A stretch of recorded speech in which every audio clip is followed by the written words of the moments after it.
Exactly 1 year ago, in Russia, there was an e-participation project in government where for 40 days between the 7th of August and the 15th of September, there was a request for comments from people about the laws for policemen. And they had 23,000 people registering. They had 16,000 contribution. 16,000 that contributed something. They had 21,000 contributions, and they had about 40,000 votes. Now, those are actually numbers that are not that small. The question is, when you're starting to have this number of contribution, how do you order all this sea of contribution? How do you put them together? And we've seen several possibilities around between people who say, no, let's just ask the experts on one side, and other people who say, let's ask everybody, but let's try to get everybody inside a particular structure so that people have to look at what other people have written and so on. We have a very simple idea, and we are going to present this idea, and I'm pretty sure that in this time you'll be able to get it and see. No. The more I go on, the more in my talk I end up being speaking just of the most important thing and not so much about everything else. And I think and our idea starts with the feedback. You know that like button that everybody have used on Facebook, and there's something similar on YouTube, but in YouTube you have a like dislike, and then on Amazon you have a 5-star. And OkCupid is the biggest dating site, and it also uses a 5-star, I think.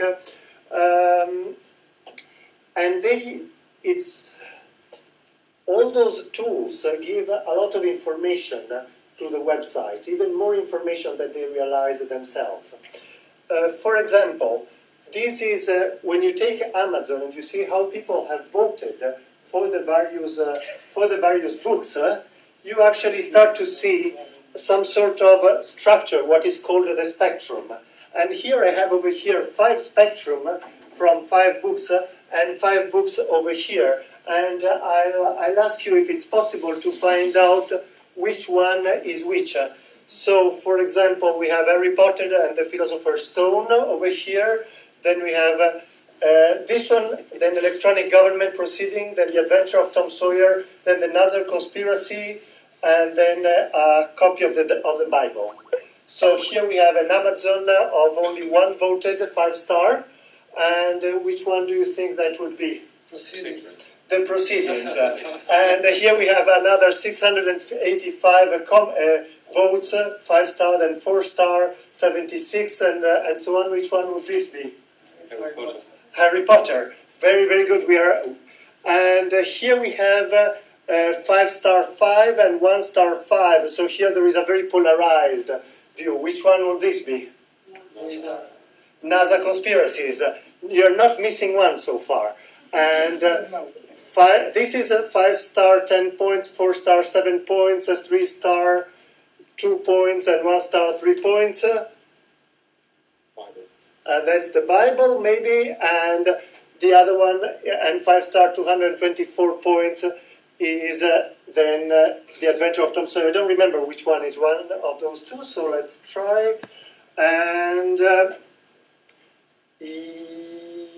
no, that one was the Bible. Very good. So you were able to get all of them just by looking at the spectrum.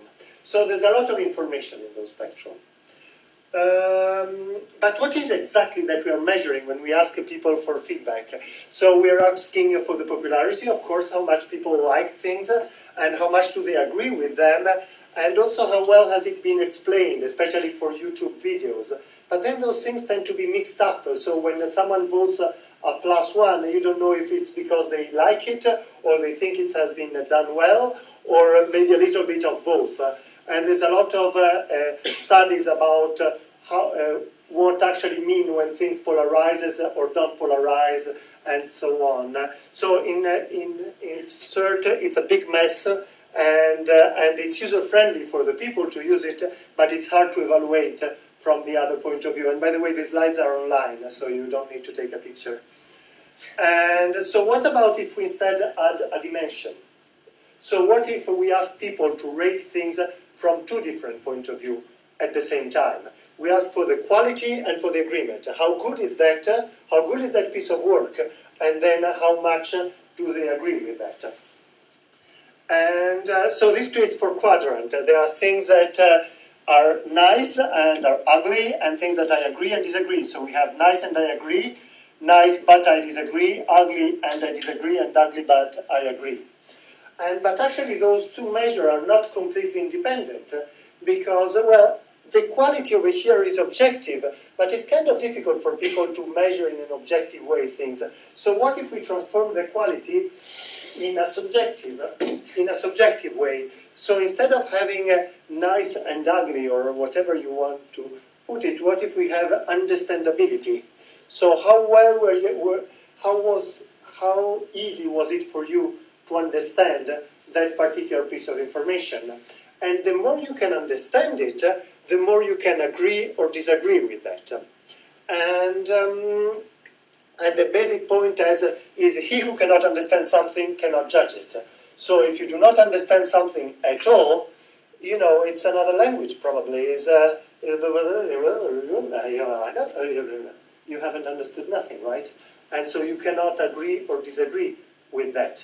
Whereas when you hear something and you understand it, you can say, that's very nicely explained, but I totally disagree with that. And I totally agree with that. So this creates three kinds of areas where you disagree with something and you understand it, you agree, and then there is a not understanding that slowly goes up to understanding. And you can actually, of course, make this discrete. So now from what language is it to you understand it, you understand the details, or you understand even the implications that have not even been written. You just understand where this is going to. And of course, you can also make it discrete in the other direction. The whole idea is that it's something which is extremely easy, and most of you who have a website and who are using things and are using voting tool could actually apply this. So my idea is, why not? But why is this important? Now that we have this information, why is this relevant? And for each proposal, once everybody will be voting on those proposals, we end up having a feedback cloud, so which shows where people will be around. Not only this, but if you look at all the proposal, now for each proposal you can find out what is the average agreement and the average understandability, so you can also put everything into a single point somewhere, and then now you have a cloud of proposals, and you can see all the various proposals around in this two-dimensional map. It's nice two-dimensional because they fit on the screen. So until we have three-dimensional, in which case I will have another paper coming up.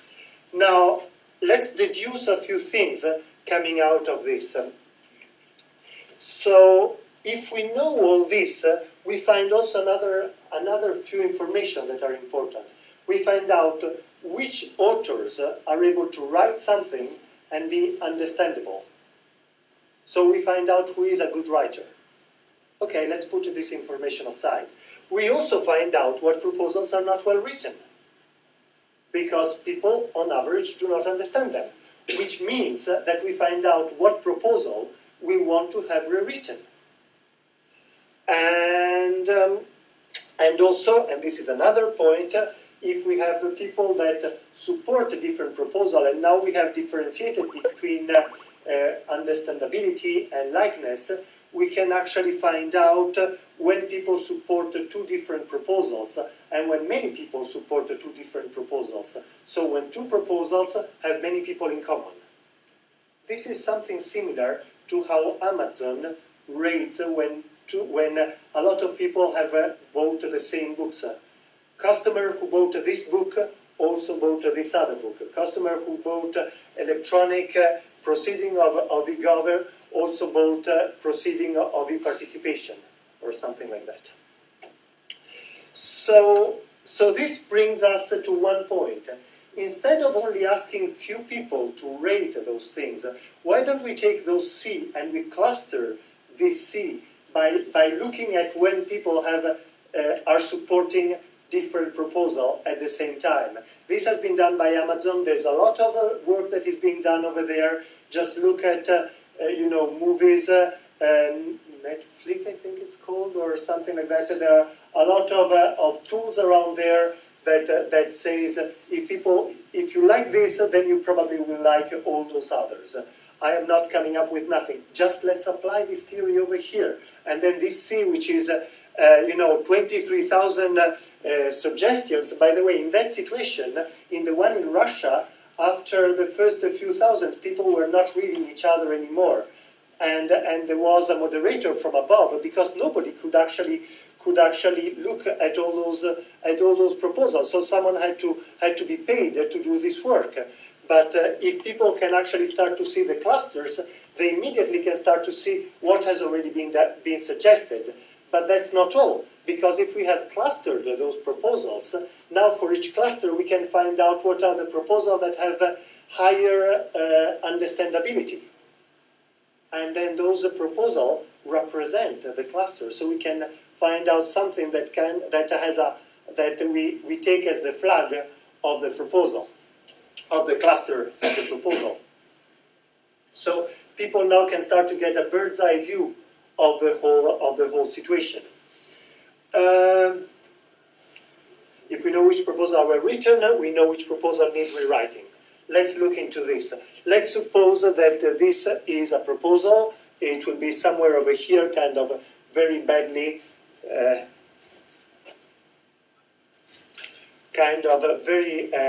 bad understandability. So there's a lot of people who do not understand it. But let's suppose that there are some people that actually claim to understand it.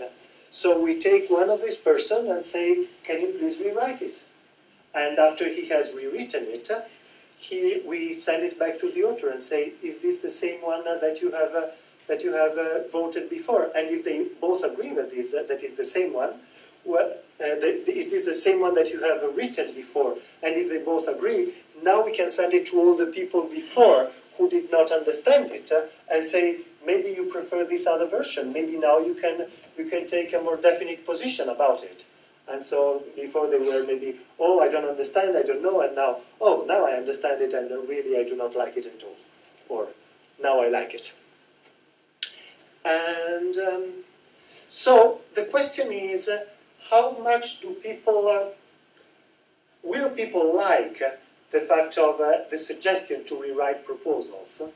And we haven't actually tested with this system, but we've tested with another system. And the other system was Vilfredo. Vilfredo is a system I presented here at the last conference.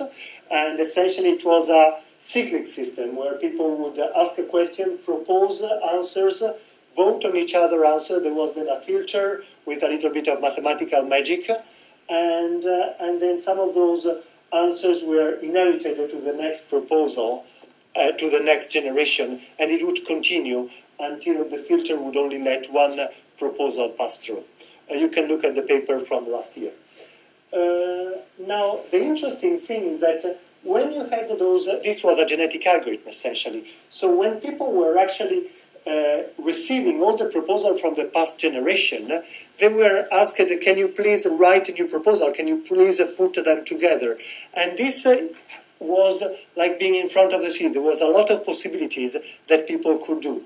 And if the system was able to suggest to specific people to rewrite specific proposal, that was really, really positive. People liked that a lot. We had also a live demonstration with people in a room, and when people did not receive it, because the system would only send email in particular situation when those people were really key person for mathematical relation, people felt some kind of lost. They said, okay, but what should I do now? I haven't received a duty.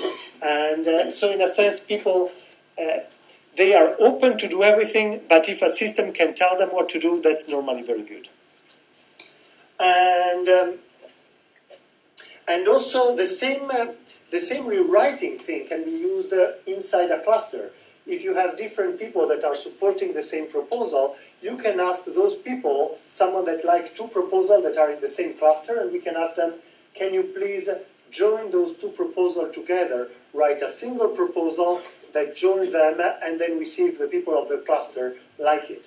So somehow having some sort of bottom-up way in which proposal join together, and eventually for each proposal you have one single proposal where everybody that likes that cluster vote for that also. And of course you can do this for two people, for one people, or you can do it for work group and so on. And this is part of a, that's another topic in a sense. That's maybe another time I'll tell you about this in another presentation. So all the tokens in one slide. Let's use a 2D feedback system. And if we have a 2D feedback system, everything will come out over here, and we can see who are the good writers, who are the proposals that need, the proposals that needs to be rewritten, and we can find out who to ask. And then we move from a sea of proposals to a clustered situation. And before the first question will be, has we already tested this? And the answer is no. I have 10 plus 3 minutes. Fantastic. Oh, by the way, if you could rate this talk, if you could just... I was waiting for that. Yes, of course. And while this is going around and being rated, who is this one, by the way? Mine. Can we move it as can we? Sure, that would cost us everything. Okay. So, and actually it was interesting because we had some talk that were connected to this in one way or another. There was a talk yesterday where they had a really nice piece of work, and but the conclusion, well, let's just say that everybody in the audience, or most people in the audience, did not agree with the conclusion. So much that at the end there was some sort of an uproar of questions and people looking at the graph and saying, this is a great graph, but what you're reading in this graph is actually not what we are seeing in the same graph, and so on. So, but eventually, in the proceedings, the paper will remain there without the comments of everybody. It would be interesting if people could rate the talk in the same way, and just, and that remains in the archive, so that you present something at a conference, and then it remains how it was accepted or not accepted, and what people thought about it.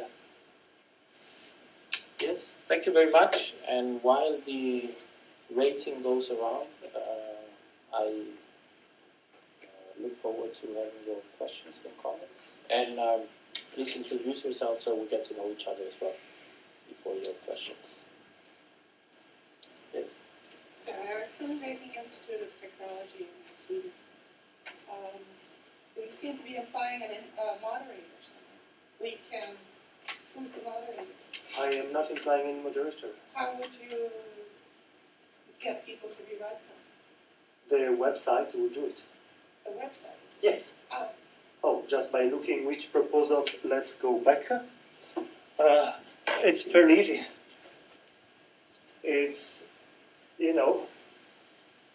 I look at all the proposals that are in this area, and for each of those proposals, I found out all the people that are in this area, so that they agree and understand on that proposal. They must agree with that, because if not, they might write it without following the original spirit.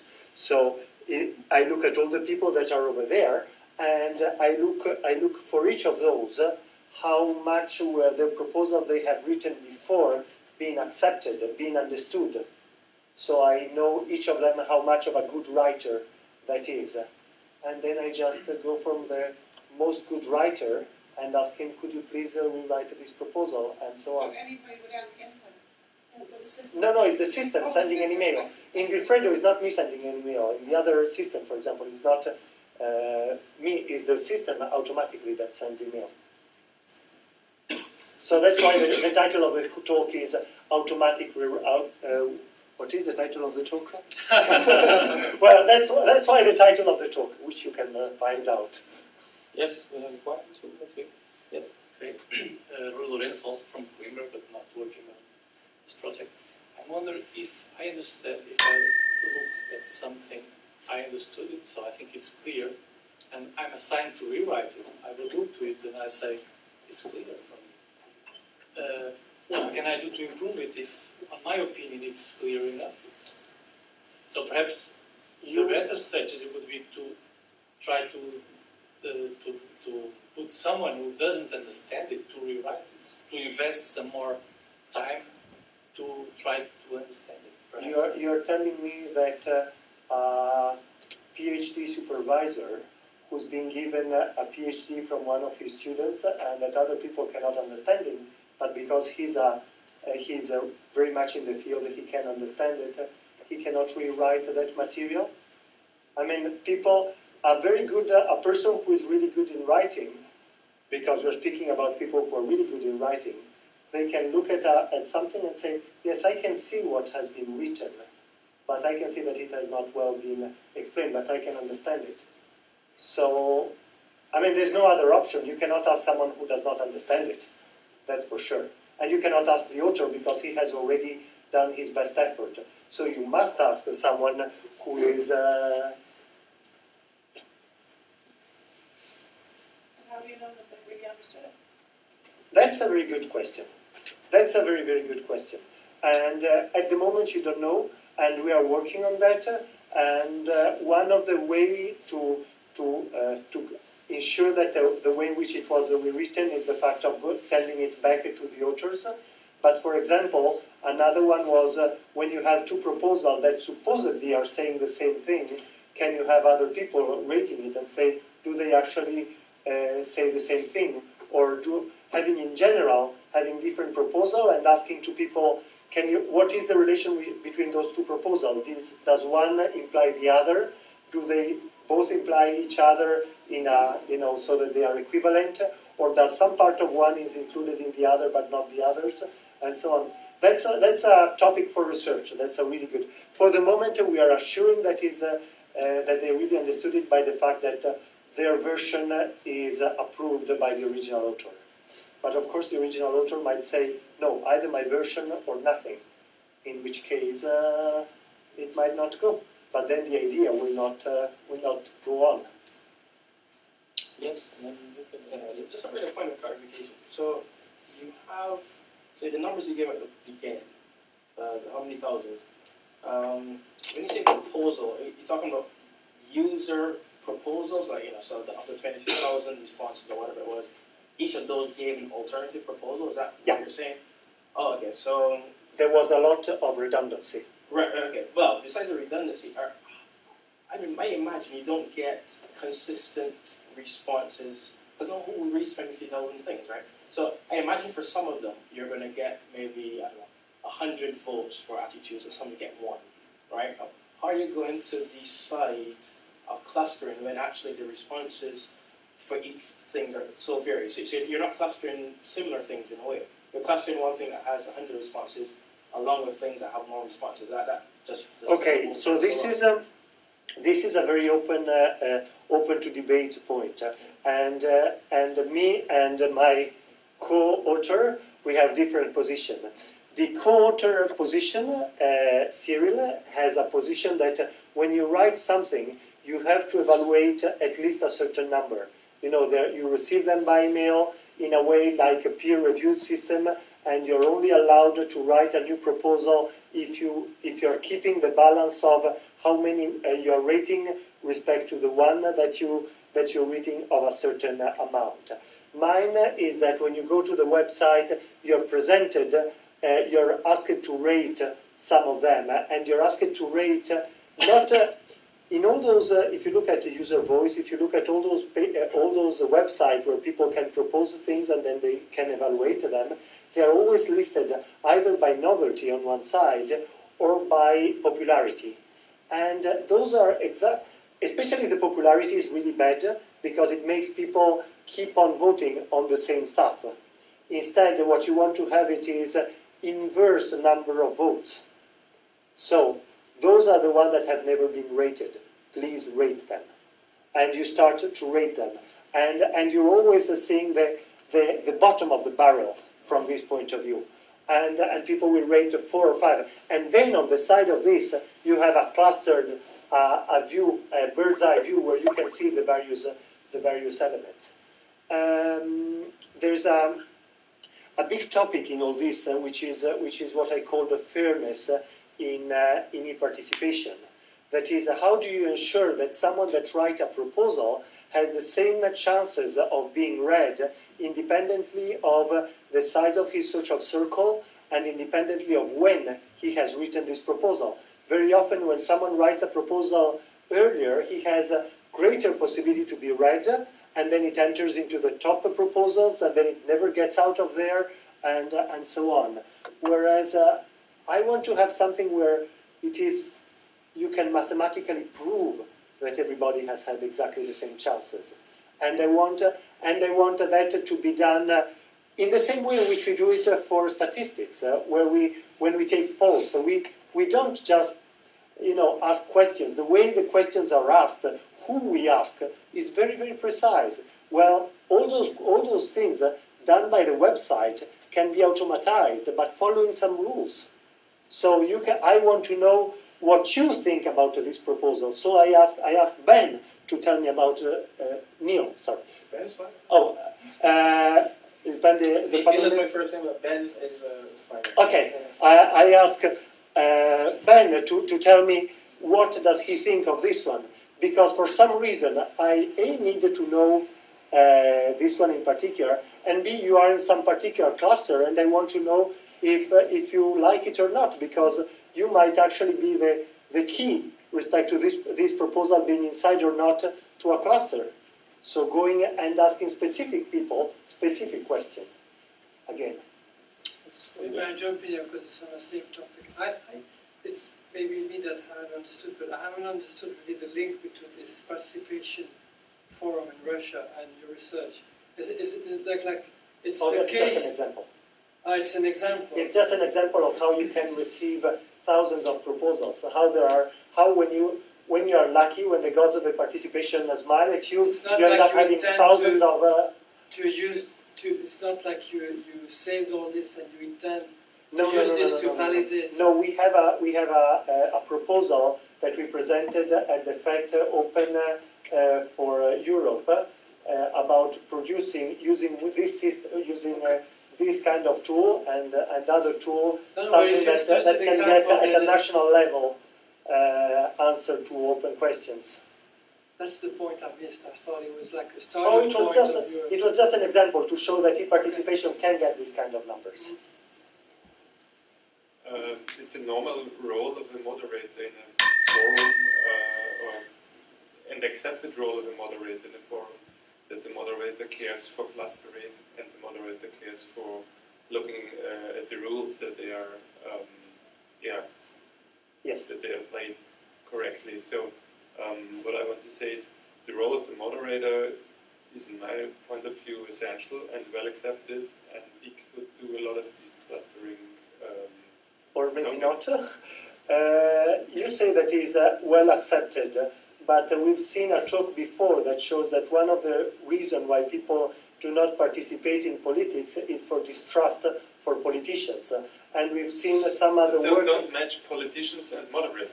Oh yeah, but the moderator, if the moderator is chosen by the politicians, it's very, very easy for people to just say, oh yeah, but it was, I wrote this proposal, but it was taken out by that moderator who is just, colluded with them.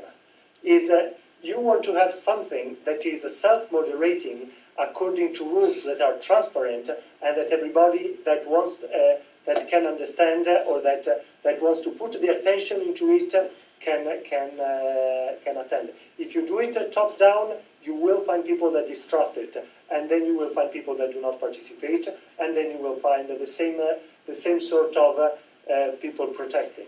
It has to be transparent, and it has to be self-moderated. But what is intransparent in an etiquette? What is intransparent? What is intransparent? When the moderator the netiquette itself. Takes the this. Netiquette is clear normally. The netiquette is written down, so the rules of the forum. Oh yes, but But then you deciding that something is, that was voted down because it was against this. Oh, I don't agree with that. I don't agree with that one was. I don't agree with the decision of the moderator. A lot of people, people don't agree with the moderator. As long when there is a person, people don't agree with that. Whereas when it is the whole community, then I don't agree with 10,000 people. Okay, that's my problem. But if 10,000 people don't agree with a moderator, in Russia they had an etiquette that said only things written in Russian could be accepted, and only things written in a particular format. And it was so closed that people started protesting. And eventually they had to open it up a little bit. I don't know. I don't understand Russian, so I could not enter into the details. But so very often when you have a moderator, A, people don't trust him. B, there's going to be protest in something that is politics. I think your point of view is a spam, so I will just put it down. Yeah. I think your question is spam. Sorry. Can I have the next question? Any more questions, comments? A comment maybe, Tigers. I can see that you can use the same principle in the design process for editorial text, explaining some government rules, for example. Yes. And also in the field of intelligent forms. Yeah. That the concept maybe is right, but the label is. It's pretty universal. You can change it a little bit. Instead of agree, disagree, in the kind of a talk, for example, it can be convincing, not convincing. But essentially is absolutely.